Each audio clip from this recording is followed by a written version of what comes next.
Simon Cowell, a name that for millions has become synonymous with music, power, and unfiltered truth. The man whose raised eyebrow could send shivers down the spine of even the most confident performer. The genius who transformed unknown dreamers into household names. Yet behind the glamour, behind the flashing cameras and standing ovations lies a story more fragile, more haunting, and more human than most ever imagined. Born in 1959 in Lambeth, London, Simon's earliest years unfolded not on dazzling stages, but within the quiet walls of Elstree, Hertfordshire. From the outside, his family appeared almost enviable. His mother, Julie Brett, a ballet dancer and socialite, carried herself with elegance and poise. His father, Eric Selig Philip Cowell, was a successful music executive and property developer, but appearances deceive. Inside that home lingered wounds invisible to outsiders, an emotional void that no fame could ever fill. His father, driven by discipline and ambition, measured worth in achievements but rarely offered warmth. Simon would one day confess with heartbreaking honesty, "My father never said, 'I'm proud of you,' even when I needed it the most." That missing affirmation became a shadow he carried into every stage, every meeting, every sleepless night. His mother, graceful though she was, remained distant, leaving the young boy caught between silence and sternness. School brought no sanctuary. At Radlett Preparatory School and later Dover College, Simon wasn't the golden student his parents might have hoped for. Instead, he was restless, rebellious, often clashing with authority. While others were remembered as star pupils, Simon lingered in the margins, present but overlooked. His academic record was modest at best, scraping by with only a GCE in English and sociology. For a family where excellence was the currency of love, Simon felt utterly bankrupt. By his late teens, rejection was no longer just a fear, it was a familiar companion. His father eventually secured him a position at EMI Music, but not out of pride, out of pity. Simon found himself in the company mailroom, carrying coffee for producers who never bothered to learn his name, delivering fan letters for artists who filled stadiums while he remained invisible. He would later recall with raw pain, "I was invisible in a world obsessed with the spotlight." In those days, humiliation became routine. The weight of invisibility crushed him so deeply that he once quit EMI, too ashamed to endure the daily reminders of how little he mattered. Yet the outside world was no kinder. Doors slammed shut, opportunities dissolved, and with nowhere else to go, Simon returned, defeated, to the very same mailroom he had once abandoned. There, in the solitude of bathroom stalls, he admitted to crying quietly after work. Tears of failure, tears of fear, and tears of a haunting suspicion that his life had peaked before it had even begun. But as those silent nights stretched on, something unexpected began to take shape. The neglect of his childhood did not destroy him. It hardened him. Each rejection became a spark of defiance. Every unspoken word of love forged a relentless drive. The boy who wept unseen was slowly transforming into the man who would force the world to notice him. His childhood was no fairy tale, it was a crucible. And from that crucible, Simon Cowell emerged with a fire that would one day make him both revered and reviled. Armed with nothing more than grit and the scars of rejection, Simon returned to EMI's mailroom with a different outlook. What had once been a cage now became a classroom. Every unopened envelope, every discarded record sleeve, every overheard conversation between producers became a lesson. He wasn't just filing paperwork, he was studying power itself. He was quietly learning how stars were made, how fame was packaged, and how the machinery of dreams operated behind the curtain. By the early 1980s, Simon dared to step out of the shadows. With Ian Burton, he co-founded his own record label, Fanfare Records. For a brief, dazzling moment, it seemed fortune had finally smiled on him. Songs like So Macho by Sanita filled the airwaves, and the once invisible boy was suddenly visible everywhere. He mingled at parties, clinked glasses with industry figures who once ignored him, and savored the intoxicating sweetness of recognition. But in the entertainment industry, glory is fragile. The market shifted, trends died, and almost overnight fanfare crumbled into ruin. The offices emptied, contracts evaporated, and Simon, barely in his 30s, was left drowning in debt and despair. Friends who had celebrated with him vanished like smoke. Creditors circled like vultures. The empire he thought he was building collapsed into dust. The humiliation was unbearable. With no other choice, Simon returned to his parents' home, retreating to the very childhood bedroom that had once echoed with loneliness. Now it whispered failure.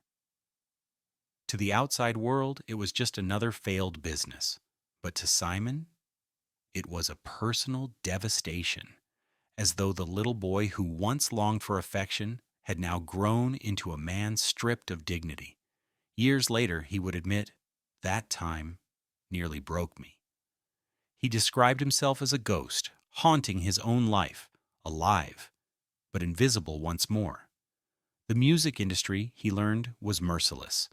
Triumph was fleeting, and cruelty was constant. And yet, from the ashes of that ruin, something unshakable began to rise. Simon refused to let defeat write the final chapter. Instead, he studied harder, digging into what truly moved audiences. He asked himself not what critics praised, but what ordinary people bought, loved, and remembered. Sell records first, earn respect later, he would later confess. Armed with that raw, unsentimental clarity, Simon rebuilt his career step by painful step.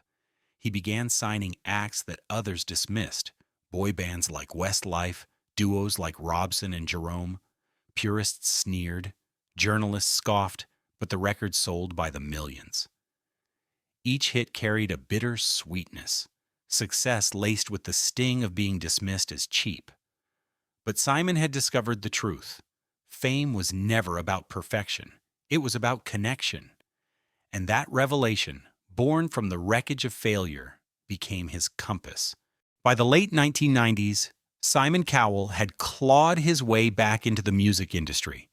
He was no longer the bankrupt dreamer hiding in his parents' house. He was rebuilding brick by brick, though the whispers of failure still followed him everywhere. Every handshake, every boardroom meeting carried an unspoken question. Can this man really deliver? It wasn't brilliance that gave Simon another chance. It was survival. He stripped away illusions of chasing timeless artistry and turned his eyes toward what the masses wanted. Critics mocked his choices, but Simon no longer sought their approval. He had discovered that true power lay in giving ordinary people what they craved most. Songs that connected, voices that stirred, stories that mattered to them. Still, even with commercial success, Simon was restless. Something was missing. He had learned how to sell music, but he wanted to redefine how people experienced it. And in 2001, the breakthrough arrived. That year, Pop Idol exploded onto television screens in the UK, and Simon Cowell stepped out from the shadows of record labels and into the blazing glare of stage lights. Few believed he could succeed on camera. They said he was too blunt, too cold, too cruel to ever win over viewers. But what the critics called cruelty, the audience embraced as honesty. His piercing remarks, razor-sharp wit, and refusal to sugarcoat failure electrified millions. Suddenly, the man once ignored in EMI's mailroom was a household name. Viewers didn't just tune in for the singers, they tuned in for him. His silences, his smirks, his cutting words became as iconic as the performances themselves. When American Idol launched in 2002, Simon's transformation was complete. Week after week, tens of millions across the U.S., watched him judge with ruthless precision. To some, he was television's villain. To others, a refreshing voice of truth. Either way, he was unforgettable. And Simon knew it. The very invisibility that haunted his youth had been obliterated. Now, he was the most visible man on primetime television. By mid-decade, with the X Factor in the UK and Got Talent franchises spreading worldwide, Simon Cowell was no longer just a music executive. He was the arbiter of dreams, a man whose single word could make or break a career. At his peak, over 600 million viewers in more than 100 countries tuned into shows stamped with his name. The press crowned him the most powerful man in television. For a boy once overlooked in school and ignored in the mailroom, it was triumph beyond imagination. Yet power, as Simon would soon discover, carries a devastating price. Fame gave him everything: fortune, influence, recognition. But it also began to strip away the things he needed most: peace, connection, love. With American Idol, The X Factor, and Got Talent, Simon Cowell had reached heights that few in entertainment ever dream of. His face was instantly recognizable across continents. His voice could silence a stadium, and his verdicts could change the course of lives in a heartbeat. He was no longer just a producer. He was a cultural force. But power, as Simon soon realized, can feel less like a crown and more like a prison. The bluntness that made him famous also made him despised. Tabloids painted him as a villain. Fans booed him in public. Strangers sneered at his supposed cruelty without ever seeing the conviction that lay beneath it. He admitted years later, "I knew people hated me, but I also knew I couldn't pretend to be someone I wasn't." That honesty built his empire, but it also left him surrounded by controversy and isolation. Behind the cameras, the schedule was merciless. Endless auditions, countless live shows, international adaptations, and the crushing responsibility of carrying entire global brands on his shoulders. Nights dissolved into strategy meetings. Days disappeared under criticism: too harsh, too commercial, too predictable. The higher Simon climbed, the lonelier the view became. Television audiences roared with laughter and applause. But in his private life, silence grew louder. Success had filled his bank accounts, but it had drained his sense of belonging. Friends drifted away. Relationships faltered. The boy who once longed for affection had now become a man starved of peace. In rare moments of candor, Simon confessed that even at the height of filming, surrounded by lights and adoring crowds, I often felt completely alone. The irony was devastating. The man who gave millions their moment of recognition often ended his own nights with no one to recognize him. And yet, it was within this crucible of contradiction, adored and despised, celebrated and lonely, that Simon Cowell's legend was sealed. He had not only reshaped television, but he had redefined the way audiences engaged with fame itself. For the first time, ordinary people didn't just watch. They felt as if they were sitting beside Simon, judging alongside him, deciding who deserved stardom. But while the world applauded his empire, Simon was left to wrestle with the question no fortune or fame could answer. Had the empire he built cost him the very things he had always craved most: love, peace, and belonging?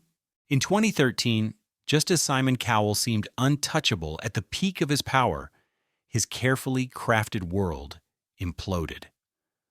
News broke that he was expecting a child with Lauren Silverman, the wife of his close friend Andrew Silverman. The revelation was not simply gossip, it was a firestorm. Headlines screamed betrayal. Tabloids tore into every detail. Overnight, Simon transformed from the master judge of others to the man being judged. The sting wasn't only in the public outrage, but in the quiet betrayals. Friends turned their backs. Whispers followed him into every room. Andrew filed for divorce on the grounds of adultery. For a man who had built an empire on control, this was the most powerless moment of his life. He later admitted with rare humility, "It was not something I'm proud of. No excuses, no spin, just regret." And yet, out of this chaos came an unexpected salvation. In February 2014, when Simon held his newborn son, Eric, for the first time, something shifted. Cameras captured his smile, but they couldn't capture the storm that little boy silenced. Fatherhood became the anchor he never knew he needed. The ruthless mogul who once barked orders in boardrooms was suddenly reading bedtime stories in a quiet nursery. He traded contracts for Lego castles, critiques for lullabies, and the harsh glare of studio lights for the warm glow of fatherhood. "My priorities changed completely," he confessed. "My world suddenly wasn't about ratings or contracts. It was about him." Associates noticed it instantly. One remarked, "Fatherhood saved him. He was on a dark path even before the scandal. Eric gave him a reason to stop, to heal, to begin again." But redemption never erases scars. The scandal had cost him friendships, trust, and left a shadow of guilt that lingered in the silence between laughter and lullabies. And then, in 2015, tragedy struck again. Simon's mother, Julie Brett, the elegant ballet dancer who had shaped his childhood, however distant, passed away at the age of 89. To the outside world, it seemed the natural close of a long life. To Simon, it was devastation. Julie had been his anchor in a stormy youth, the witness to his rebellions, and the figure whose approval he had longed for most. When she died, Simon withdrew from the spotlight, retreating into grief that pierced the armor he had worn for decades. He admitted softly, "Losing my mom was the hardest thing I've ever gone through. The silence after her passing was unbearable." The timing was cruel. Only a year earlier, Simon had embraced the miracle of fatherhood. Now, just as he was finding hope in new beginnings, he was forced to confront the ultimate ending. The joy of holding Eric was shadowed by the grief of losing Julie, as if life had demanded a painful balance. Yet even in heartbreak, there was transformation. Simon began to speak more about family, presence, and cherishing fleeting moments. The man once defined by sharp wit and cold precision was learning patience, softness, and vulnerability. But the loss of his mother carved a scar that no amount of fame or fortune could ever mend. By 2020, Simon Cowell had already survived humiliation, scandal, and grief.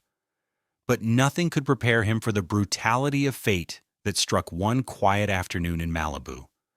Testing a powerful new electric bike in the courtyard of his home, a single miscalculation turned curiosity into catastrophe. In an instant, Simon was thrown violently to the ground. His back shattered in multiple places. He would later admit, "I came within a minute of not making it." For a man who had built an empire on control, the irony was merciless. Everything he had ever commanded slipped from his grasp in a single, cruel second. 6 excruciating hours of surgery followed. A steel rod was implanted into his spine, and doctors warned that one wrong movement could cost him mobility forever. The titan of television, the man who once sat tall in tailored suits, whose posture radiated authority, was suddenly reduced to a hospital bed, struggling just to lift a glass of water. He confessed later without bravado, "The pain was beyond anything I'd ever endured." Nights became endless marathons of torment, broken only by medicated fragments of sleep. The world that had once revolved around ratings, contracts, and cameras vanished, replaced by the cold beep of hospital monitors. But beneath the agony, a deeper fear cut sharper than any physical wound: the thought of leaving his 6-year-old son, Eric, without a father. "I thought of Eric and I knew I had to fight," Simon said later. His recovery became not a battle for fame, but a battle for fatherhood, for bedtime stories, Lego towers, and the chance to watch his little boy grow. Each step of recovery was cruel. Standing required assistance. Shifting in bed felt like climbing mountains. Entire seasons of television passed without him. Friends described him as frail, pale, hollowed by pain. Yet through it all, the same fire that had carried him from invisibility to stardom flickered stubbornly. Slowly, agonizingly, Simon took his first steps again. And by his side was Eric, cheering him on, his greatest healer. But fate was not finished with him. In early 2022, Simon suffered another e-bike accident, this time shattering his arm and bruising his face. Though less life-threatening, the humiliation was merciless, a cruel echo of his earlier fall. Headlines mocked him as reckless, fragile, even foolish. For Simon, the physical pain was sharp, but the psychological wound was deeper. To fall once was tragedy. To fall twice felt like punishment. And yet Simon refused to surrender. He later admitted, "It changed me in every possible way." Both accidents became a mirror, forcing him to confront the reckless pace of his life, the endless hunger for empire, the sleepless nights that consumed him. He realized with sobering clarity that none of it mattered, without health, without family, without tomorrow. When he eventually returned to the public eye, the world no longer saw only television's harshest judge. They saw a man scarred by mortality, softened by humility, and sharpened by gratitude. For the first time, Simon Cowell seemed less like an untouchable mogul and more like what he truly was, a survivor. For decades, Simon Cowell had been the man who judged others, controlling narratives, shaping careers, deciding who was worthy of stardom. But by his early 60s, he found himself trapped in a cruel reversal. The camera, once his weapon, became his tormentor. Years of television glare, fame, and insecurity had driven Simon toward cosmetic procedures. A little Botox here, a filler there, small adjustments justified as maintenance. At first, the changes were subtle, barely noticeable. But as the years wore on and the interventions multiplied, the shield began to crack. By 2021, the transformation could no longer be ignored. His once expressive face appeared stiff, his trademark smirk frozen, his cheeks unnaturally swollen. Headlines blared, "What happened to Simon Cowell's face?" Memes spread mercilessly across the internet. Online forums dissected his every appearance. The irony was brutal. The man who had built an empire judging others was now being judged, mocked, and ridiculed for his own reflection. Simon later admitted with rare humility, "I went too far. There was a point I looked in the mirror and literally didn't recognize myself." It wasn't just a cosmetic confession. It was existential. For a man who had fought his entire life to escape invisibility, to not recognize his own face was annihilation. Shaken, Simon began to withdraw. He skipped promotional tours, reduced his appearances on America's Got Talent, and allowed others to take the spotlight he once dominated. Insiders whispered that he seemed tired, diminished, softer. The sparkle in his eyes, the very look that had terrified contestants and enthralled millions, seemed dulled. He spoke less about contracts and ratings, more about Eric. "I don't need to be everywhere anymore," he confessed quietly.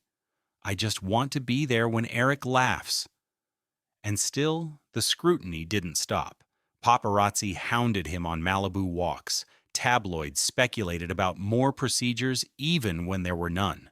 For the first time, Simon truly understood what it felt like to be the object, not the observer.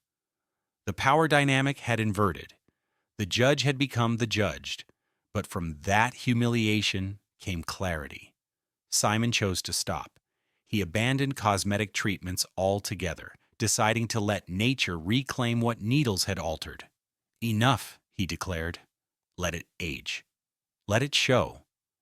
it was more than an aesthetic choice. It was an act of surrender, of peace with himself. When he eventually re-emerged, it was not with artificial youth, but with authenticity.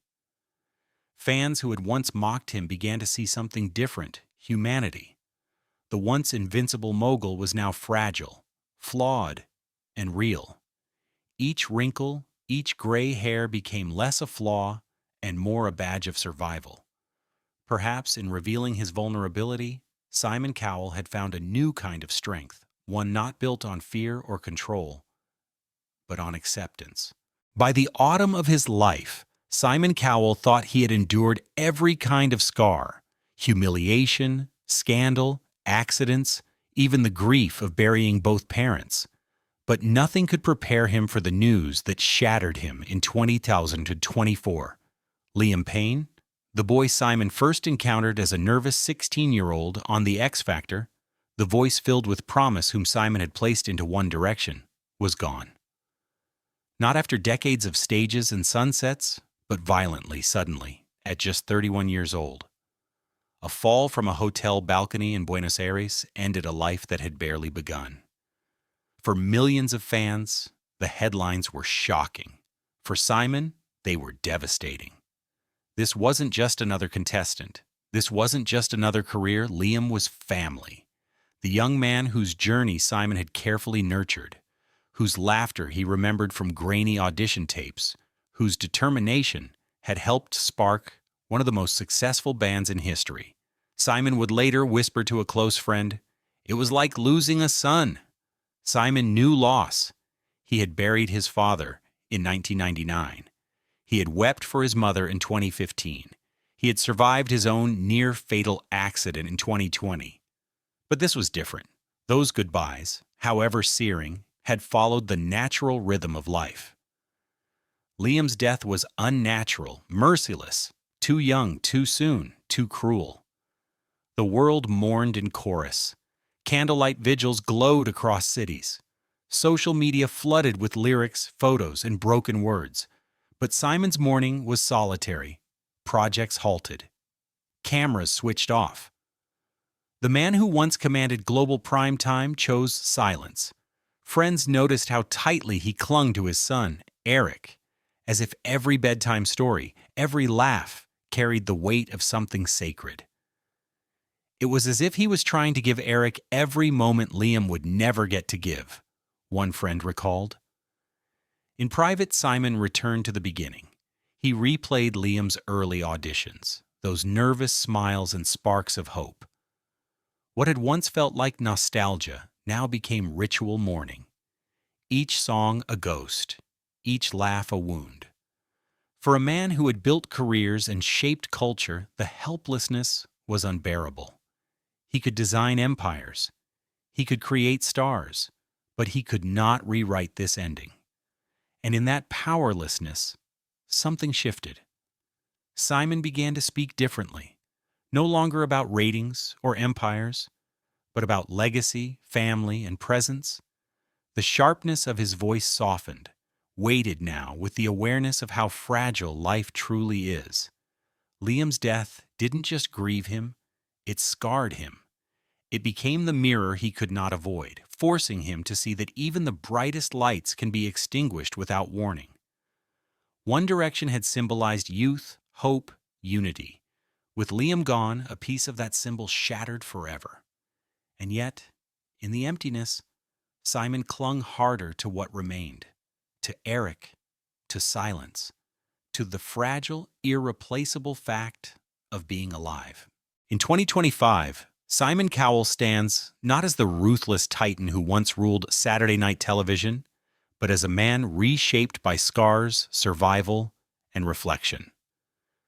At 65, he still appears on the Got Talent panel, but the role no longer defines him. His verdicts have softened into counsel, his wit into warmth. The man once feared for his cutting tongue now speaks with the patience of someone who has stared down mortality and loss.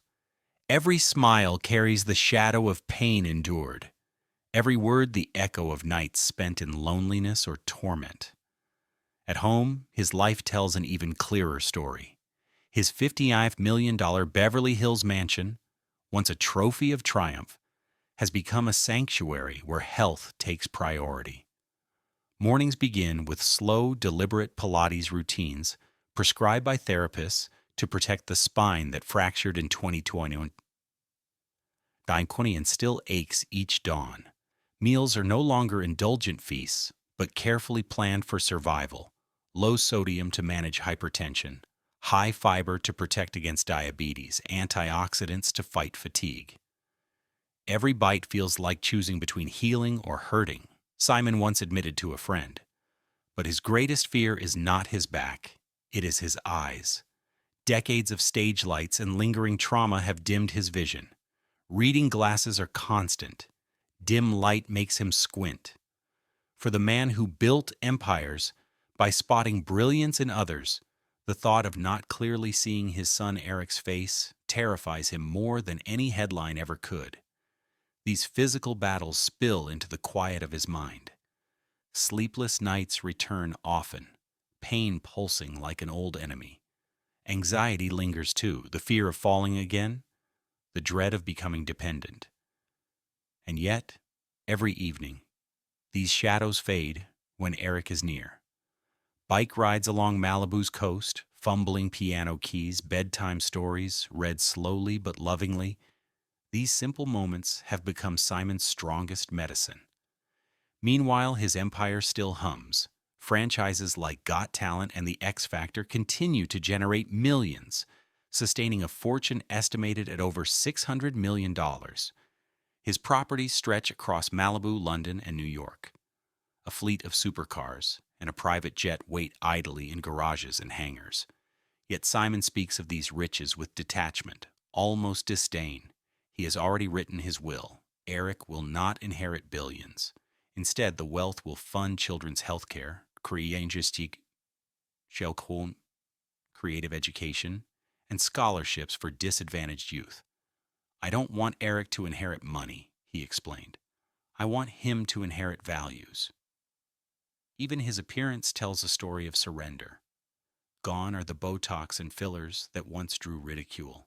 His face is lined, his hair streaked with gray, his frame slimmer from discipline rather than vanity. I've stopped chasing youth, he said recently. I'd rather chase memories with Eric. His projects now focus not on empire but on impact. Charity concerts, creative incubators, scholarships for young musicians. On television, he appears rarely and only when it matters, speaking less of contracts and more of resilience. Perhaps the truest measure of Simon Cowell today is not in the millions he has earned or the global stars he has discovered, but in the ordinary victories. Reading a story to his son under dim light, stretching each morning against pain, directing his fortune toward children who will never know his name. The ruthless judge has become the humbled mentor. The empire builder has become a man of legacy. His life whispers a truth we too often forget. Wealth fades, fame withers, health falters, but love, humility, and purpose endure. At 65, Simon Cowell is no longer just the man who once terrified contestants with a glance. He is a survivor, a father, a philanthropist. Proof that grace is not found in triumph, but in endurance. And in every scar, in every wrinkle, he reminds us that the greatest legacy is not empire, but empathy.